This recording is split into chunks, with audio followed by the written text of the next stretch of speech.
Hello everybody and welcome to another video from the firepowergaming.com channel. I thought today I might do something of a hobby update. I've been quite busy over lockdown, as I'm sure you all have been, but obviously that period is coming to an end now as things slowly return back to normal. I thought it would be quite a nice time to show you what I'm working on.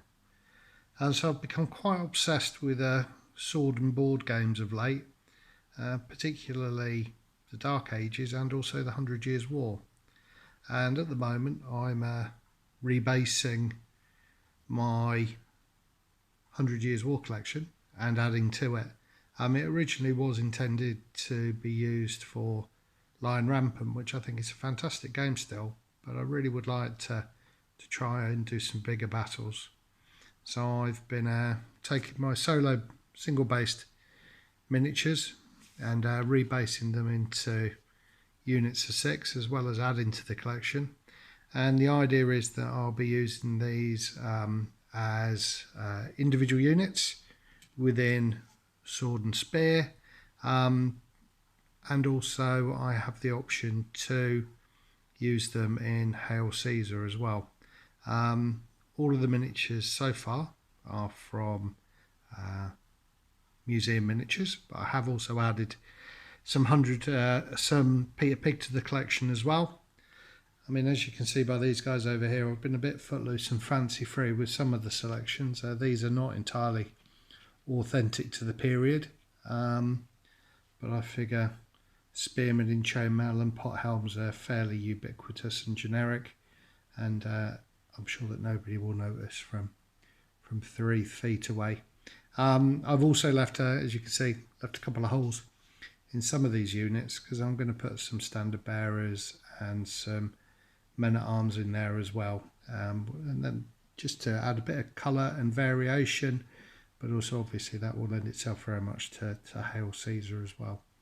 One of the things that I have really enjoyed about multi-basing these figures is the sense of the massed ranks.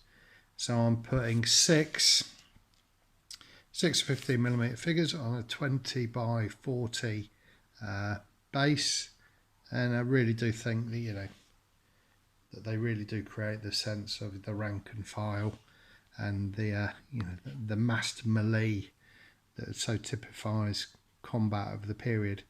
And the other interesting thing as well is obviously that the period itself is such an interesting era.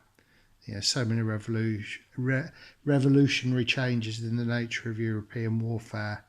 The birth of the French nation state, the creation of the first professional standing armies, and obviously the evolution from the longbow to gunpowder, all encapsulated in this fascinating conflict.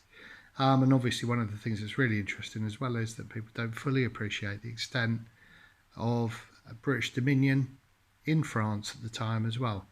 So it's a really, really interesting period to explore, thoroughly enjoying it.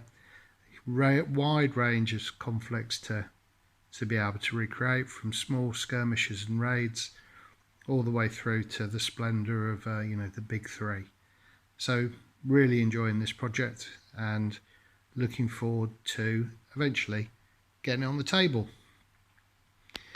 So simultaneously while I'm doing that, I'm also working on Dux Britanniarum as well.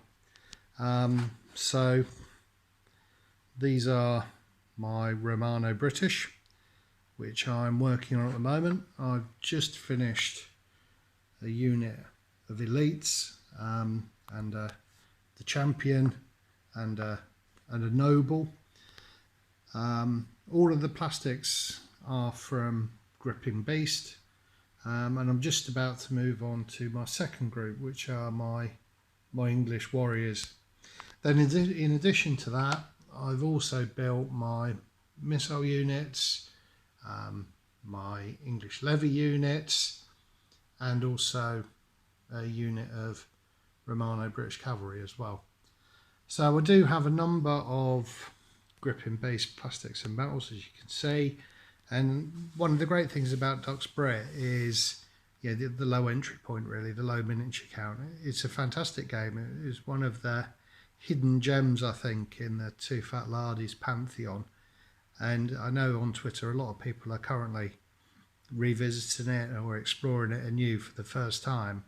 And it really is a cracking game. And again, another really, really interesting period.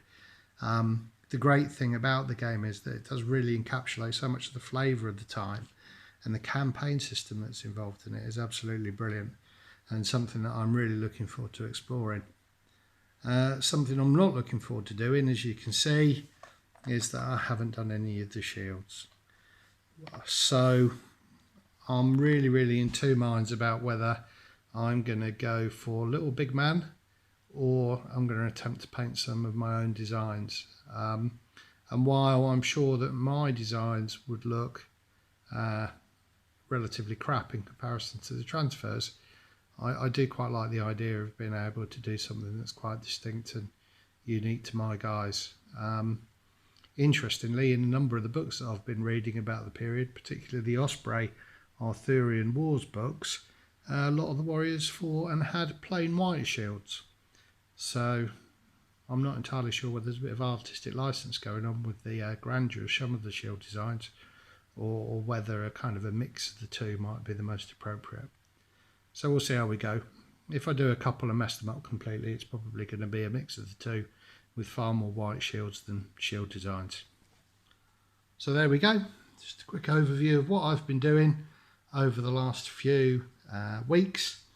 I hope your hobby is progressing well, and I look forward to speaking to you again soon. Take care. Bye bye.